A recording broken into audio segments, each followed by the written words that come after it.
You need to watch this if you struggle with keeping your blood sugar in check. This salad is a game changer. First up, grab a wild-caught salmon fillet. Grill or bake it to perfection, your choice. Once it's done, let it cool slightly. Now let's talk avocado.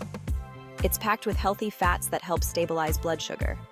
Dice one up and add it to a bowl with baby spinach and black olives for that savory kick.